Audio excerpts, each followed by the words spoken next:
जय जगन्नाथ। देखो आज माछ तरकारी बनाऊँगी। माछ भजा जाइए, आलू भजा चली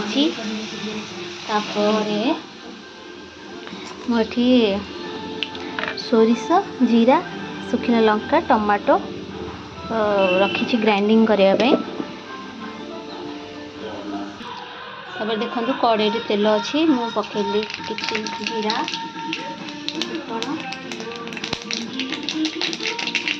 पकईली छेचा रसुण छेचा। मो गैस असना है मोर सब साधार आग रोषे बनई सारी तापर आईंषटा करुँची से असना है कि माइंड करें। तापर पकईली पियाज कटा पियाज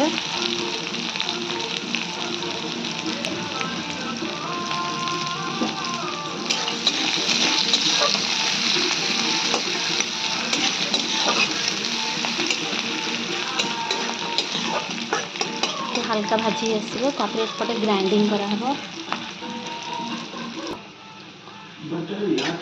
पियाज रसुण लाल हो गला तापर आम से पकेबा बटा मसला।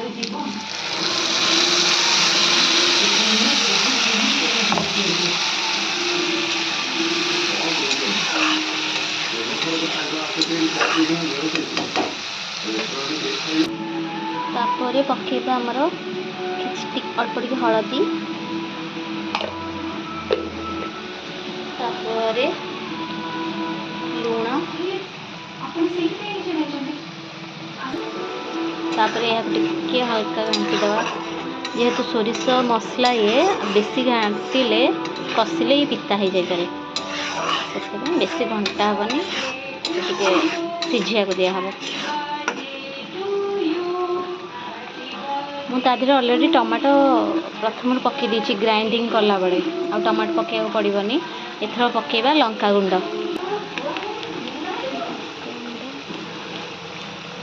जेहेतु लंका पकई सुखिला लंका फर्स्ट लाइट लंका गुंड दे पकईली खाली लाल हवा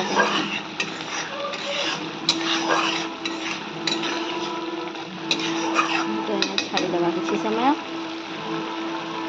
साधारे ये रहा भात आज जेहेतु नॉनवेज उषुना भात रंधाई। तापर रहा डाली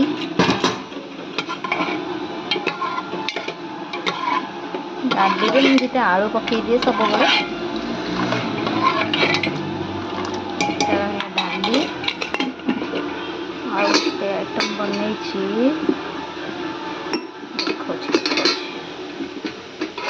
गोटे फोन धरिक बहुत मुश्किल। यहाँ रहा मोर पोटल आलू तरकारी साधारे जेहेतु देसी पोटल टिके छोट साइज अच्छी पोटल तरकारी आउ रहा यहाँ देख यहाँ अल्प टिके कलरा भजा।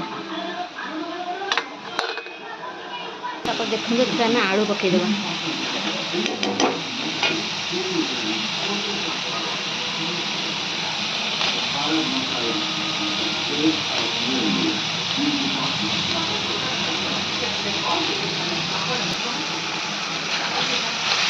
आलू पकईदेवा आलूटा जेहेतु सिझ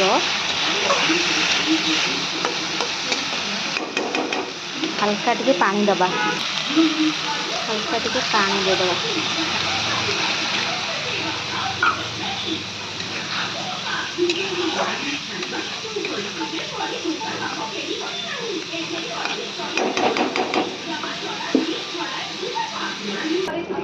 तापर टे तेंतुली पकईदेव आंबुल पड़े किंतु आंबुल मो पाखे अवेलेबल ना तेंतुली पकई देछि।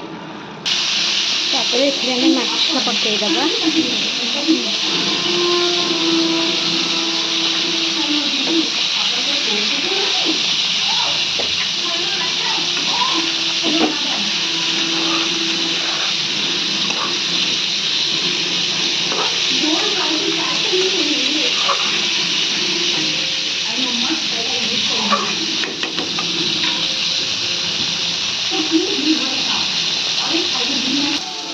तापर एथरे हमें पानी दे दबा पानी देइछि अल्प आउ टिके दे दबा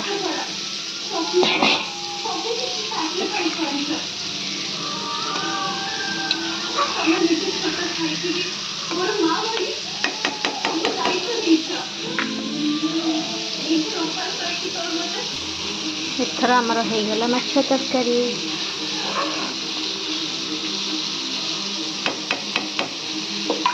एथर गैस बंद कर दबा